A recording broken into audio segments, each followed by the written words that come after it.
Magandang umaga po muli sa ating mga guests at listeners ngayong araw. Kami po ay nagbabalik upang mabigyan linaw ang isyu sa ngalan National Council on Disability Affairs, Commission on Elections at sa ating mga kapatid na senior citizens at PWDs. Muli, kasama po muli natin si Director Mateo Lee Jr., Executive Director ng organisasyon at samahang umaalalay sa ating mga PWDs na tinatawag na National Council on Disability Affairs or NCDA. At ngayon po, makakasama naman po natin ang Education and Information Director of COMELEC, si Mr. James P. Jimenez po. At si Mr. Romeo Pagaduan, isang presidente po ng Senior Citizens Organization. Hello po. Simulan po natin ang pangalawang bahagi ng ating talakayan sa isang panayam kay Ms. Cecilia Vergara, principal ng Balocok High School sa Apalit, Pampanga. Normal naman ang bilang ng registered voters ng senior citizens sa kanilang lugar, ngunit nakababahala ang bilang ng mga PWDs.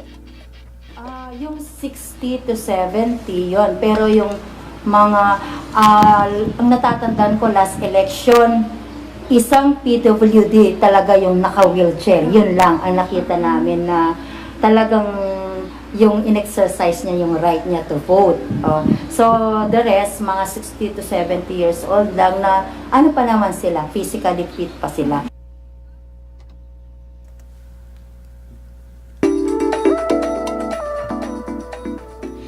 Isang panayam din kasama ang LENTE o ang Legal Network for Truthful Elections na isang organisasyong kinabibilangan ng mga abogado at paralegals na nagnanais na isang malinis na eleksyon at makapagsusuporta sa pahayag na ito ni Ms. Vergara.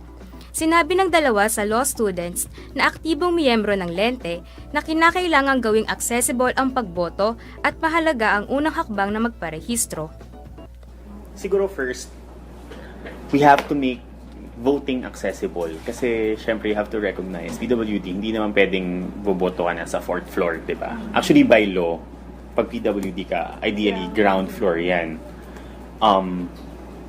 Second, registration, which has been actually implemented this year, na there's a special lane if you're a PWD, na kasi 'di ba, marami talagang lalo na yung mga last minute registration, so ang haba talaga ng pila. If you were part of the PWDs, then you're given priority lane for you to register. So it's nice to know that the government is pushing these providing certain efforts, 'di ba, to recognize their needs. So I think it's important na yun first, maka-register muna sila before they can actually register to vote. They can actually vote. And second, by law naman talaga, or there's a mandate na dapat ano rin sila, priority sa voting. Okay po, ngayon po ay pupunta na tayo sa ating pangalawang bahagi ng talakayan. Para po sa unang katanungan kay Director James Jimenez po, ang spokesperson ng COMELEC, paano niyo po ilalarawan ang registration process at information dissemination sa mga kapatid nating kabilang sa senior citizens po at PWDs po? Well, yung registration process, katulad na nabanggit na ng ibang bisita natin dito, si Sir Matt at saka si Sir Romy. Marami tayong mga satellite registration centers na itinalaga na sa tingin namin ay nagpapalapit nung registration process doon sa mga kliyente natin na mga botante. And then doon naman sa mga satellite registration centers na yun, meron tayong itinatalagang priority lane. Kung wala man tayong hiwalay na pila para sa PWD or sa mga kapatid nating senior citizens, mga may kapansanan, ang ginagawa natin, pinapauna natin sila pag nakikita natin sila sa pila. So, kunwari, may mahabang pila, tas may dumating na PWD, yun, ini-extract yun from the line, tas dinadala sa harapan, sa una. Pangkaraniwan nga, nagiging ano pa yan, nagiging parang bayanihan pa yan. Kasi yung mga mismong nasa pila, sila yung nagsasabi, uy, may PWD dito sa likod, unahin nyo siya. So, nakakatuwa naman yung response ng mga kababayan natin pagdating sa ganyan. Para naman po yung mga concerns din po nung mga kanina nyo pong narinig from the senior citizens and PWDs with regards po dun sa polling place po and registration place. That's right. Meron tayong tinatawag na accessible polling places. Kanina, ang ganda nung summary na binigay ni Sir Matt, no, na yung proseso para dyan, kailangan yung mga kapatid nating PWD, kailangan bumalik sila sa COMELEC offices at magsabi sila na PWD ako, gusto kong sumali dyan sa accessible polling place. Pero kasi may ano dyan medyo may kakaibang komplikasyon yung accessible polling place na yan. Remember what I said when I said na kapag kasama nila yung mga ibang fully abled na tao, nauuna sila, pinaprioritize sila. In an accessible polling place where all of them are PWDs, wala nang priority. Di ba? So again, yung issue na para bang dahil pare-pareho na tayo, wala nang mauna sa atin, maghihintayan talaga tayo. Medyo naiirita din yung ibang mga kapatid nating PWD, particular yung mga senior citizen. Kasi syempre they get impatient. So in our experience, marami din na mga PWD at mga senior citizens na they prefer to stay doon sa original na polling place nila kasi doon napaprioritize sila. Which gives us a problem, no? Ang problema natin yung infrastructure ng ating mga eskwelahan hindi naman talaga nakadisenyo para sa mga PWD kasi nga these are elementary schools mostly, no? So madaming palapag. Pangalawang komplikasyon diyan, ganun na nga yung disenyo. I mean, tama si Sir Matt. Kung yung building naman ay may elevator halimbawa or sapat yung ramps niya, that should not be an issue. Pero hindi nga ganun ang pagkakadisenyo. So, yun ang nagiging issues natin dito. Sa ganang amin sa COMELEC, ang ginagawa namin ay halimbawa ito, sinusulong natin yung tinatawag nating mall voting. Doon sa mall voting kasi kung nasa mall ka naka-assign, doon alam natin na maganda yung accessibility features. So, nare-resolve natin yan kahit na wala sila sa APP or accessible polling place. Ulitin ko lang, meron tayong ginagawang APP, pero ang problema dyan, marami ding nagdi-decline na sumali sa APP kasi nga, na-realize nila, especially when we did it in the barangay elections ng 2013, na pag sa APP pala kami, wala na tayong priority. Kasi kayo na yun kayo lang yun. So parang there's that issue also. Doon po sa problemang binanggit po kanina ni Mr. De La Cruz, yung mga PWD na umaakit pa po ng second floor. Ito pong 2016 election, magkakaroon na po ba ng special booth sa ground floor for PWDs and senior citizens? Yan dapat ang tinatrabaho natin. Ang problema, unang-una kailangan malaman natin dun sa record na sila nga talaga ay PWD. Hindi pwede kasi na hihintayin lang natin on election day tapos doon lang natin makikita na PWD pala sila. Which is why napakahalaga nung updating na sinasabi natin. Pangalawa, hanggat maaari yung mga polling materials, mga balota, hindi pwedeng ilabas yan.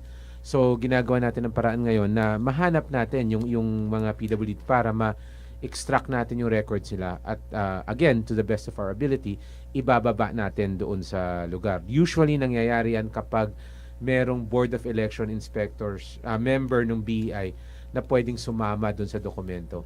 Ultimately, kasi aalagaan mo rin, hindi lamang yung pagboto ng PWD, kundi syempre yung kredibilidad rin nung mismong halalan. So nagkakaroon ng balancing act dyan, and whenever we can, kapag may BI na pwedeng sumama, pinapasamahan po namin. So, po, yung sa mga nabanggit nyo po kanina na kailangan yung mga registered voters na PWDs and senior citizens, ma-accommodate po sila and para po magkaroon po ng mas balanced na election voting po sa darating na 2016.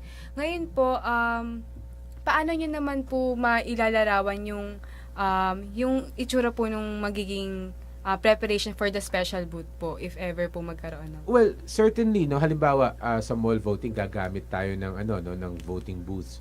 Meron tayong dalawang uri ng voting booth. Isang voting booth na pangkaraniwan, yung para sa mga nakatayo, and meron tayong mas mababang voting booth to accommodate yung mga kapatid nating naka-wheelchair, So, we have that. Yung ating bagong VCM, sir, baka hindi mo nalalaman.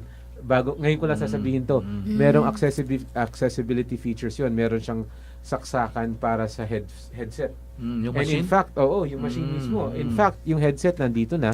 And ang maganda niyan kasi kunyari, yung mga kapatid nating blind at nagbumoto para sa kanilang assistor kasi may assistors naman pwede nila ngayong piliin dun sa makina na i-confirm yung boto. So yung makina naka-feed siya sa headset, binabasa sa kanya yung balota niya.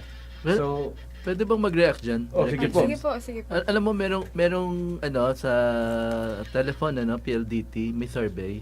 Pag magsa-survey ka, touch tone, gagamit ka lang ng telepono. exactly. Tatanungin ka lang So, tapos basahin yung question doon, tapos answer ka. Di ba pwedeng ganun na lang sa election? Hindi po kaya ng Picos yun. Kasi medyo kailangan mo ng matindi-tinding computer sa loob ng device nun eh. Pero ang Pero ginagawa di ba natin, pwede sa susunod na technically election? speaking, pwede po yun. Pero yung mga blind, wala nang assistor. Kasi wala DRE sa po phone yung eh. tinutukoy ninyo. DRE. Yun yung parang touchscreen. Oo, medyo marami ding, maraming objection sa ganung klaseng teknolohiya. Pero hindi touchscreen, pero yung buttons lang siya. Tapos parang sa inyo na lang diretso nakapasok yung Ayun. database. Pinag-aaralan din po yan. Pero again, that still falls under the category of DRE. DRE, which is has its own problems. But basically, so ganun nga, no? So meron tayong mga panibagong innovations na actually first time lang sasabihin dito 'yon na merong ganung klaseng verification process na pwedeng gawin.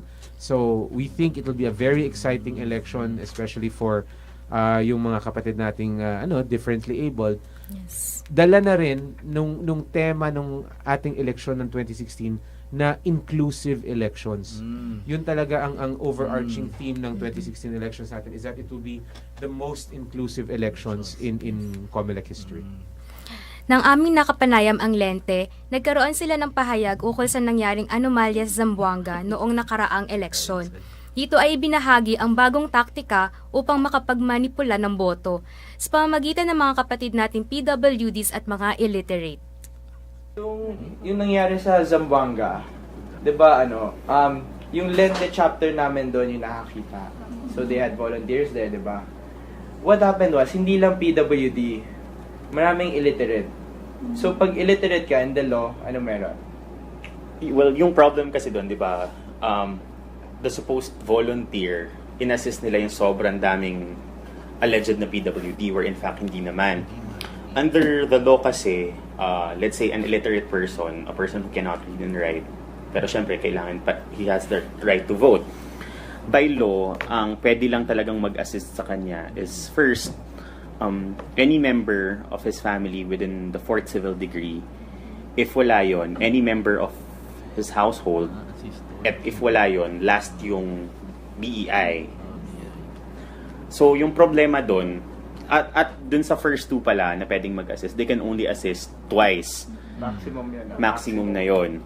So yung naging problema doon na naspatan nga ng chapter ng Lente is that they violated that rule kasi ang dami nilang in-assist na clearly violative ng Omnibus Election Code. Yan, yun nangyari. Ang dami pumapasok, claiming illiterate sila, claiming PWD sila. So, mag-a-assist. Pero yung nag-a-assist, there was only a certain group, palagi sila yung nag-a-assist. Under the law, you can only do it twice maximum. So, the first, either family members mo, di ba, 4th degree. So, pwede tito, tita, ganun, assist sa'yo, or anak mo. Second, member of your household. So, pwede yung, kung may nurse ka, may, katiwala mo, dapat ganun. And third, yung election officer. Yung election officer, BEI, they can do it as many times as they can. So they can assist as much as they can. Problema, there's only about 1 or 2 in each polling place, diba? In that Zamboanga, lahat ng nag-register, sinasabi nila illiterate or PWD sila. So paulit-ulit yung mga tao, which is a violation kasi twice lang nga pwede. Diba dapat naka-ano sila? Di ba daw sa record? Ngayon po at narinig nyo na rin po yung pahayag po ng membro ng Lente tungkol sa Zamboanga incident po. Ano po yung maaari nyong masabi or pwede nyo bang i-recap yung mga nangyari po doon sa Zamboanga? Well, actually yung nangyari sa Zamboanga, I think it's just one of several modus operandi, no, na ginagamit po yung mga PWD, no. And for the most part, yun na nga, natutuwa kami na na-observe ng Lente yan. Ang problema kasi natin dyan, yung sistema natin ng assistors medyo outdated na po, sir, no? Sir Matt. Kaya nga, napakaganda ng suggestion ni Sir Matt na mag-explore na tayo ng ibang paraan para maiwasan na yung reliance on assistors, which is also the reason why moving forward ang ginawa natin naggawa tayo ng paraan para yung botante mismo kaya niyang i-verify na yung pinipili ng assistor tama. Alam mo, Director James, Opo. pwede yan, lalo sa ATM. Oo. Ako na-operate ko ATM pag By yourself. Oo. At saka kahit cellphones, di ba? Oo. So, pwede yan. So, Kaya maraming paraan, no? Pangalawa, ang problema natin with people pretending to be PWDs is that sometimes kung hindi nga nila verify doon sa kanilang listahan, sa kanilang pagkakalista na sila ay PWD, hindi sila bibigyan ng ganong klaseng assistance, no? Unless of course very visibly challenged naman talaga. Halimbawa, people with I guess bilateral amputations, yan, mga ganyan. So yan, hindi mo yaman pagkakaila. But otherwise, yun, kailangan talaga naka-indicate doon sa ating registration na sila nga ay PWD. So, yun po, recap lang po natin yung nangyari sa Zamboanga po. Yung mga bilang po ng PWDs po natin ay nagkaroon po ng pagkasobra po dahil sa mga nag-a-assist din po nung mga PWDs and yung mga other members ng illiterate group. Tapos, paano nyo po mailalarawan or ano pa po yung mga latest na kaso na related po dito sa Zamboanga incident na to? Well, meron kaming nakaabang na general registration na magaganap sa Cebuco, halimbawa. That will be, I think, November 12, kung saan basically inanal natin yung list of voters, no? Usually ganyan naman ang solusyon diyan kapag sumusobra-sobra na yung lista, then we can annul the list of voters and conduct special registration. Ulitin essentially. Ulitin. So, yun nga po yung suggestion niyo po na inannul na po yung listahan po. Paano niyo po, ano pa po yung ibang prevention techniques po na pwede po natin i-apply para po dito sa kasong ganito? Actually, very little, no? Number one, yung identification ng PWD, it's mostly self-identification. So, kapag nag-claim sila na sila ay PWD, then we really have to take their word for it. Na wala naman tayong ginagawang screening, so to speak. Perhaps that might be something that we can study for the future. Pwede mag-react dyan, Director, no? Abi and Jay. Sige nyo. Pwede, imposible mangyayari sa sobra yan kasi 'di ba, meron na kamang registration list. Pangalawa, yung person with disability, kung ngayon nag-biometrics din, 'di ba? Tapos meron ka ng ID. Di syempre dapat titingnan lang 'yun ng BEI. Tapos yung assistor, tama naman sila, 2 beses lang dapat mag-agree 'yon. Di dapat pag nakaano ni assistor, i-disqualify na ng BEI. Enforce lang ng BEI yung rule para hindi na maulit-ulit. I think yun ang problema lang, baka pinapayagan ng BEI. Hindi, kasi actually yung BI okay, so tama kayo, yung assistor na dala hanggang 2 lang ang Dalawa pwede lang niyang pwede. i-assist. Oo. Pero yung BI mismo, Pwede, di ba? pwede siya marami. Oo. Pero So, kung... baka yung BI Oo nga, yun nga. Baka doon ang problema lang, di ba? Kasi well, there are some yun, cases di ba? po na ganun. Oo. But kung ang pinag-uusapan natin, yung proliferation dun sa mismong listing Oo. ng napakaraming PWD nga daw, I guess at some levels, and buhay yung investigation dito, so I really can't talk much about it. Okay. But there are some cases na nangyayari po yun. Sa inyo naman po, Mr. Pagaduan, bilang presidente po ng Senior Citizen, ano po mga issues ang gusto niyo pong bigyang pansin? Yung pagkakataon na ma-extract din natin yung mga sa master list, yung mga senior citizen, at magkaroon sila ng special polling place na mailalagay ng COMELEC either sa ground floor ng isang area o sa school. At madali naman po siguro para sa makita po yan. So lahat po na naisinilang ng year 50s pababa o madali pong makita yan kung sila ay nagparehistro during itong last October 31. No, kung lahat ay pumasok lahat sa pre-registration. So siguro may time pa naman ang ating COMELEC para magkaroon ng isang summary list ng mga senior citizen. At kung yun ay aapruban at ma-okayan po yan, napakalaking ginhawa po yan sa mga senior citizen na sila boboto sa isang lugar na kung saan ay hindi na po sila gaanong makikipagsiksikan. Although tama yung sinabi po natin kanina na wala nang priority on that room. Siguro naman po, maunawaan na po yan. Bigyan pansin na lamang po yung talagang hirap na hirap na. So kaya nakakatulungan naman po ang mga senior citizen this time. So hindi naman po natin pababayaan yung talagang hirap na hirap, pipila pa rin, hindi na. So bibigyan po yun. Ano pong sagot niyo po dyan, Mr. Jimenez, sa issue po ni Mr. Pagaduan? Tama po yun. Even in an APP, kung saan lahat sila senior citizen, etc., nagkakaroon nga ng bayanihan. Ano? Kung saan kahit yung mga senior citizen, sinasabi nila, unahin mo na itong isa kasi mukhang pagod na, ganyan. No? So nagkakatulungan naman po. Pero again, ultimately, mauwi tayo dun sa idea na in relation to the priority treatment, talagang mas priority talaga sila doon sa regular polling place. Except that, yun na nga, parang ano yan parang catch-22 yan Mahirap yung regular polling place, pero napaprioritize ka ng todo-todo. Mas maluwag yung isa, pero yung priority mo hindi ganun kataas, right? So, really, it's about choosing, kung ano yung the best para dun sa senior na yon. Remember, hindi naman lahat ng senior pare-pareho din ang level of I guess ability to mix it up with everyone else, right?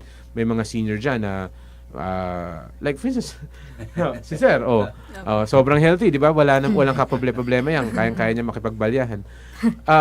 But as much as possible, we avoid that nga, we want to make it as easy for seniors, and I guess they have to decide saan sila mas pwede, kung kailangan ba talaga nila ito or kung mas okay sa kanila. For the most part, yung mga APP natin, halimbawa, nakalagay yan sa mga mall, So, yung ibang seniors natin, nakikita natin, pinipili nila yan kasi kasama nila yung mga apo nila, and then after voting, they go around, So, kanya-kanyang decision matrix yan, so to speak. Pero alam mo, Director James, yung experience ko sa DFA sa passport, para priority, di ba? Puro senior citizen. Totoo May yan. sumingit na isang senior citizen, nag-aaway sila. Nag-away din sila. Nangyayari din po yan. Pero yun na nga, again, ang experience ko naman po, nung nagkaroon kami ng satellite registration dyan sa May Luneta, kung saan napuno namin yung resting area doon ng mga PWD, ng mga senior citizen.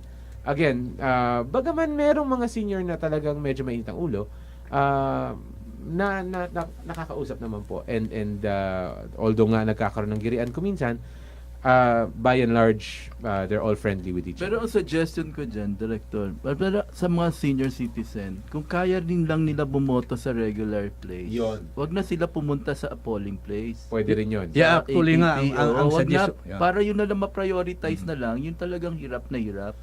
Yeah, actually, during Yun the ang pre-registration, meron tayong isang box doon, yung priority nung kung saan sa pupunta, kung sa isang special polling place or sa regular polling place. So, meron siyang choice. Hindi, pero dapat ikampanya natin kung sasabihin natin among ourselves, among the senior, among the persons with disabilities, kung kaya nyo naman umakyat, Yeah, huwag na kayo mag-APP. Di, Huwag na kayo doon na sa regular. Di, Diba? actually po, Oo. sa nangyayari sa ngayon, meron po mga senior citizen talagang very sickly ho sila. Na Oh, nais po nilang yun ang bumoto. dapat Yun i-prioritize. Yun ang Kaya yung i-prioritize makikita naman po natin at sama-sama na rin po din naman po yan Kaya siguro sa pagkakaisa ng lahat at doon po natin makikita yung talagang nakikita po natin ang bayan talagang totoong nagkakaisa po tayo. Ang sinasabi ng ata ni Sir Mark, kung halimbawa, yung senior citizen bodybuilder pala. Di ba, huwag na siya. Hindi na. Ako, hindi pa ako pabor din doon. Ayun. So, Okay. ganun. So, yung pangangailangan ang ima-match mo doon sa venue. Parang So, sa sa mga nabanggit niyo pong mga punto po, sa inyo pong lahat, para po sa inyo po, Mr. Romeo Pagaduan po, ano po yung gusto niyong i-point out dun sa darating na election po ngayong 2016? Yeah, actually, isa sa mga kaninang umaga, medyo pumasok sa aking isipan yung tinatawag pong Senior Citizen PWD COMELEC Registration Mobile Unit. Na kung saan yung mobile unit po yun ay papasok sa bawat barangay po natin during the pre-registration. Na exclusively for those, yung purpose lamang po ng mga senior citizen ang siyang pipila at ang PWDs. Hindi po iti-take advantage po niya ng mga yung mga kabata, yung mga malalakas pa, no? So that will be an intention for that mobile unit na yon, na talagang sophisticated po yon, na papasok sa loob ng mga barangay, at pag naging successful po yon, ma-isolate po natin, mabibigyan po natin ng magandang programa po ang ating eleksyon patungo sa ikaunlad po ng mga senior citizens, no? So doon po, at makita po natin na talagang totally may involve sila sa bawat election po natin habang kami pa ay malakas pa. Sa inyo naman po, Mr. Mateo, para po sa mga PWDs, ano pong gusto nyong bigyang pansin sa darating na eleksyon? Okay, nasabi ko na kanina na kung pwede, Director James, yung ating mga NAMPREL, yung ating mga PPCRB volunteers, sa gate pa lang ng eskwelahan, i-assist na yung mga makita nilang persons with disability, tsaka yung mga senior citizens, para mas mabilis silang hanapin nga yung pangalan, kung saan sila designated polling place, o kaya saan sila naka-assign na nila, presinto. Kasi kung sa umpisa pa lang ma-assistihan na sila, mabilis na po yun. Kasi sa loob, medyo na yun. Sa bagay, pagdating sa loob, at oriented na yung mga BI So, sa simula, ang mahirap, yun lang po naman ang, kaya sa mga persons with disability, tingin ko, doon lang may assistance sa umpisa pa lang ng gate ng eskwela para mapabilis yung ating pagproseso, magboto. Pwede po ako makasagot din po. No? So in the near future din po siguro, pag once na na-identify na po natin yung mga senior citizens na may pangangailangan na ma-separate po sila, at magkaroon ng special master list for them. So bago umabot po 3 or 4 months, ay nagpapadala na po tayo ng sulat doon sa sinasabi po ng saan lugar na po sa dapat ma-identify na po yung lugar na pupuntahan niya, para pagdating niya dire-diretso na lamang po sa polling place. Pwede rin yun, di ba? Pero minsan nasa ano yan, nasa COMELEC website. Di ba, i-type mo yung pangalan mo, hanapin mo kung saan presinto ka, sa number mo, parang pwede mo na i-trace yun. Kaya lang hindi lahat merong access sa website. Yun lang yung problema natin. Kaya siguro maganda yon sa pag may listahan na ang mga volunteers natin, they can immediately give us the assistance. So, yun lang. Okay po. Para po sa inyo, Mr. James, ano po yung... Okay. Una-una, maganda yung idea ni Sir Romy na mobile. Sir Mart, nasa nasa website yan. Ang suggestion ko, if I may be allowed, yung mga advocacy groups, kayo na mismo, kunwari, may kakayanan kayo mag-set up kayo ng mga kiosk, no, ng mga computers kung saan yung mga walang computer sa inyo magtatanong para mabigyan nyo ng assistance. So, Okay. Maraming salamat po sa inyo mga pahayag po, ating mga kalahok po ngayon sa ating talakayan. Maraming salamat po muli sa ating mga nakapanayan para sa umagang ito, at sa ating mga magigiting na tagapakinig na walang sawang sumusuporta sa programang ito. Mabuhay po kayo! Naway nabigyang linaw namin ng iilan sa inyong mga katanungan na patungkol sa karapatan ng buong sambayanan. Muli ako po si AJ Veras, ang inyong lingkod na nanatiling alerto at totoo. At ako naman po si Abby Macesar, ang karamay nyo sa mga suliraning panlipunan. Manatiling tutok sa nangungunang istasyong kakampit boses ninyo sa mga makabuluhang usapan. Ito ang Talakayang Kulasa!